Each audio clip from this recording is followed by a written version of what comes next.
Broadcaster Steve Hewlett, who movingly shared his experience of coping with cancer on BBC Radio 4, has died at the age of 58.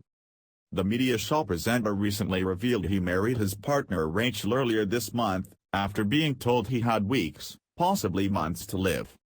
His interviews with Eddie Meyer on his cancer journey examined issues such as drug trials and reaction to treatment.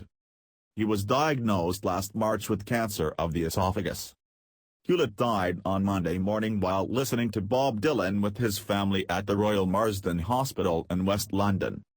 Meyer announced his death live on the PM programme.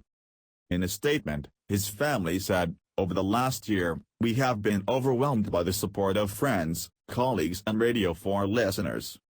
The messages helped Steve enormously, especially over the last few months." They also thanked staff at the Royal Marsden, along with Meyer and all the PM listeners. Trusted voice. BBC Director General Tony Hall said, "Steve Hewlett was an exceptional journalist. His analysis of the media industry was always essential listening. Steve was a trusted voice that embodied everything positive in public service journalism. He was hugely popular not just with viewers and listeners, but with BBC staff.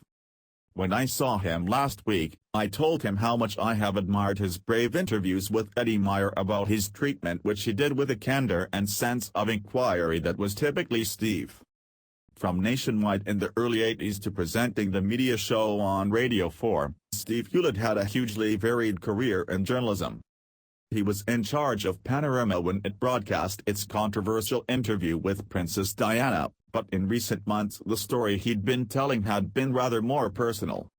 His interviews with Eddie Meyer about his cancer treatment were brisk, factual, sometimes funny, often very moving and, above all, frank.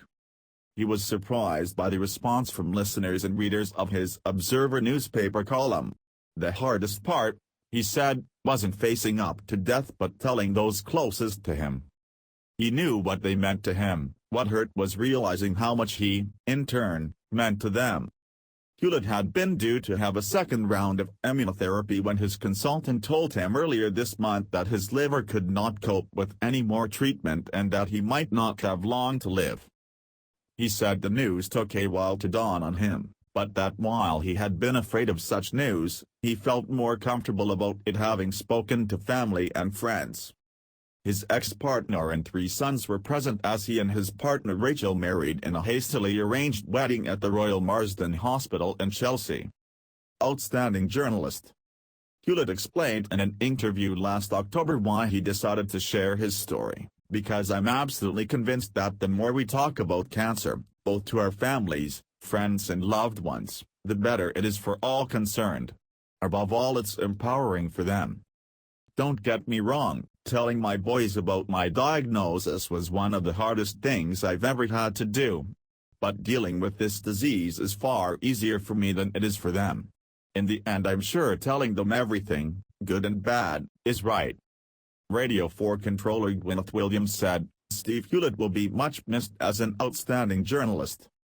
He was rational and informed, hard-nosed and witty, never taking himself too seriously but unpicking the stories he covered with great seriousness.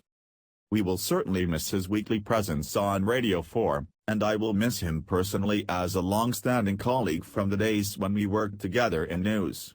We send our deepest sympathy to his family." Hewlett began his television career as a researcher at the BBC, working on programs such as Nationwide, Watchdog, and Panorama. He also spent time working at Channel 4 before returning to the BBC to work on programs such as Inside Story in the early 90s. When editor of Panorama, the Princess Diana interview with Martin Bashir in 1995 was watched by more than 23 million viewers. Hewlett was also controller of programs for Carlton TV in the late 1990s and early 2000s. Nick Robinson, Radio 4's Today presenter who was treated for cancer in 2015, wrote a piece about his friend and colleague on his Facebook page. Here is an extract. "You fought," they said. "You've been so brave," they said. "Yet you know, I know, anyone who has faced it knows differently. Cancer is not a battle. There is no choice whether to fight, let alone whether to win or lose. No amount of courage, no measure of cowardice can decide the outcome. There is no virtue in survival. Certainly no lack of it in death. I lived. You now know that you will not. Luck. Chance. Fate. Nothing more. Nothing less. Mars said on Monday's PM program that they had decided there was no voice they would rather hear than Steve himself before playing several clips from his interviews over the last few months.